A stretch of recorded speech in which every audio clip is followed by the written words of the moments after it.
animes, os games e o rap têm em comum. Para a gente solucionar esse problemão, eu vou ter que contar um pouco da minha história, de onde eu vim, né? Eu sou nascido e criado aqui em Jundiaí, vivi a minha vida toda na Vila Rami, quem conhece sabe. E a gente sempre teve uma infância muito pobre, cara. Nossa vida tinha muito problema financeiro, esses problemas afetaram o nosso cotidiano, né, o nosso crescimento. E eu e meus irmãos, né, minhas irmãs, no caso, a gente cresceu tentando achar a solução para isso, né? E eu sempre fui antenado, eu sempre gostei de saber o que estava acontecendo no mundo dos games e dos animes e tal. Eu tinha acesso com alguns animes, mas era na TV aberta. Até que meus amigos me apresentaram o que tinha ali nas antigas TV a cabo, né? E ali o mundo se abriu. E não parou por aí, porque na sequência, perto da minha casa, abriu uma lan house. Aí eu fui na lan house e arrumei um emprego na lan house. Aí eu tive o melhor emprego da minha vida ali. Tipo assim, eu ficava na internet ajudando o pessoal. O dono entendeu que eu já olhava as coisas diferente, né? Eu sempre trazia algum jogo novo. Eu tinha esse olhar diferente, esse olhar novo. E aí ele me contratou. E dali as coisas se iniciaram, né? E, cara, eu sempre tive também vontade de criar. Eu me via trabalhando nas empresas de videogame, mas não montando videogame, mas criando as histórias, criando jogos, criando as trilhas sonoras.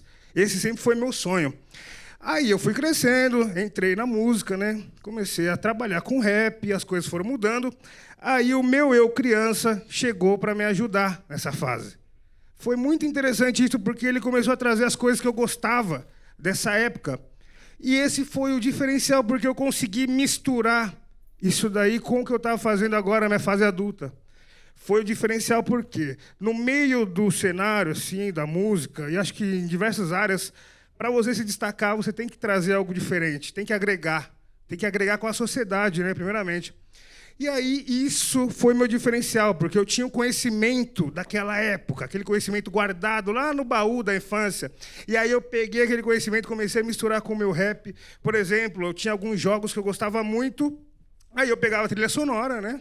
E trazia, né, sampleava. Para quem não sabe, samplear é uma arte dos produtores musicais de anos, é uma arte milenar que a gente pega um pedacinho da música, uma fração, às vezes é 5 segundos, 2 segundos, que seja, e a gente transforma em uma música nova. É tipo magia mesmo, assim. A gente revive as músicas. Tem tantos artistas aí que já são póstumos e tiveram músicas revividas através do sample. Então eu sampleava as trilhas sonoras dos jogos que eu gostava. Ali surgiu um novo mundo, cara. Porque assim, a hora que eu fiz esse trabalho, lancei a música, as pessoas que ouviam já despertavam novos sentimentos e sensações que eu nem imaginava que ia acontecer, né? Porque ele ouvia uma música que era de um jogo, uma trilha sonora de um jogo que ele jogava lá na infância. Aquilo já despertava fortes emoções, aí ele tinha aquela nostalgia, e ali eu ganhava um ouvinte. Aí eu entendi que isso fez muito sentido, eu devia misturar as coisas, né? A partir do momento que eu entendi isso daí, muita coisa mudou. Aí eu fui misturando, e estou aqui, né? Estou misturado de novo, conversando com um monte de gente que eu não conheço, que também não me conhece. E isso eu acho muito legal, cara, a gente abrir essa possibilidade para o novo, né? E aí, através de misturas, eu encontrei o meu por e eu sou conhecido através do cenário da música brasileira hoje, não só do rap, por causa do meu ritmo. Por causa dessa mistura, por ter acreditado no meu eu criança, por não ter abandonado ele, né? Eu também nunca queria crescer, eu era aquela criança que... Quero ser uma criança por mais tempo que puder, assim, sabe? Pelo maior tempo possível. E isso deu muito certo, cara. Porque, assim, nessa de transformar as coisas e misturar, eu comecei a perceber o poder da palavra também, né? Dentro do rap eu aprendi isso daí. A palavra ela tem 3 categorias. A palavra pronunciada, né? Ela tem um certo poder, porque ela se esvai conforme o tempo, né? Mas agora a palavra escrita, aí o poder já altera, porque ela fica ali, ela perdura até alguém vir com a borracha e apagar. Mas aí a gente vem com a palavra gravada. Essa palavra gravada é perigosíssima, porque ela perpetua durante muito tempo. Ainda mais hoje com a internet, né? Então a gente pega arquivo, espalha igual vírus e viraliza, né? Então isso daí eu também consegui trazer para as pessoas no meu show. Gostava de falar assim, tomem cuidado com o que vocês pedem, pessoal. Toma cuidado com o que vocês escrevem e com o que vocês soltam para o ar, né? que vocês falam, porque tudo volta, as coisas voltam, é natural isso daí, é um ciclo da vida. Porque eu pensei, tantas coisas que eu falei na minha música, apenas uma se materializou, né? Eu tenho uma música que chama Wi-Fi, e nessa música eu falo, né? Descrevo uma casa com escadas, uma casa bela, grande, não sei o quê. Cara, aí nessa de juntar as experiências, ver o que acontece, eu acabei indo morar em São Paulo, né? A primeira casa que eu entrei lá já tinha escada. Aí eu percebi e falei, cara, essa escada aqui é bem parecida a sensação com a sensação que eu tenho quando eu estou cantando essa letra, né? A sensação que eu tenho quando eu lembro da escrita dessa letra. E isso me marcou muito, eu comecei a observar esses pontos. A segunda casa que eu fui morar em São Paulo já tinha escada de novo, só que agora era outro conceito, né? E depois que eu entendi, eu comecei a ressignificar esse pensamento das escadas. A primeira casa, a escada era lá fora, pequena, estreita, às vezes chovia, era ruim para subir com as compras. A segunda casa já mudou. Aí já a escada era lá dentro, já tinha um conforto melhor. Só dá trabalho para limpar, né? Porque casa é muito grande e é complicado. E aí, esse pensamento das palavras foi perpetuando, né? Foi perpetuando, perpetuando. Eu sempre prezei muito a escrita, o poder da escrita, o poder de acreditar na palavra, né? Porque a outra virada de chave que eu tive na minha carreira foi quando eu comecei a acreditar nas minhas ideias, sem esperar validação, né? Sem esperar palmas. Eu só acreditava na minha ideia. E tudo que eu fiz, acreditando nas minhas ideias, me levaram para lugares inimagináveis. Por exemplo, eu tive né, nessas de morar sozinho e tal, eu tive um dia que estava cozinhando, aí eu falei, pô, hoje eu vou fazer um prato diferente, eu vou fazer camarão. Aí eu estava ali fazendo, daqui a pouco veio na minha cabeça, que tal a gente misturar pera e uva? Falei, beleza, misturei. E, cara, foi o melhor prato que eu já comi na minha vida. Eu não sou muito bom em cozinhar, não sou muito bom. Mas, morando sozinho, tive que aprender. E esse foi o melhor prato que eu já comi na minha vida. Foi tudo porque eu nem pensei no e se. Eu já fui direto por vamos ver o que acontece. Então, assim, você trocar, né, o significado das coisas, né, o e se pelo vamos ver o que acontece. Às vezes a gente observa e fala, pô, tem muita gente assim nas mídias, enfim, nos trabalhos, que tem sucesso, né, tem muito prestígio, tem muito acesso, mas não tem talento. E aí a gente se pergunta, por que essa pessoa está ali? Sendo que eu conheço tantos que são talentosos e não tira o projeto do papel, né?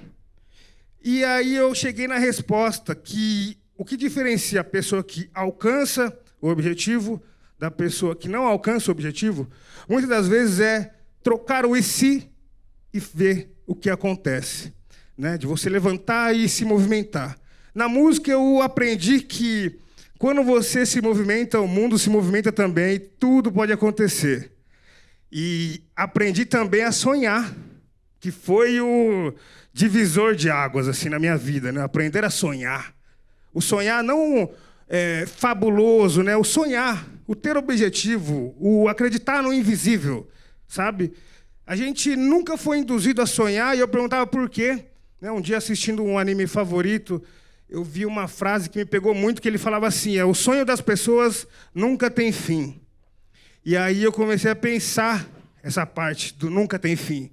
É porque na hora que você sonha, você movimenta e movimenta tudo ao seu redor. E aí aquilo não tem fim, vai desencadeando um monte de coisa.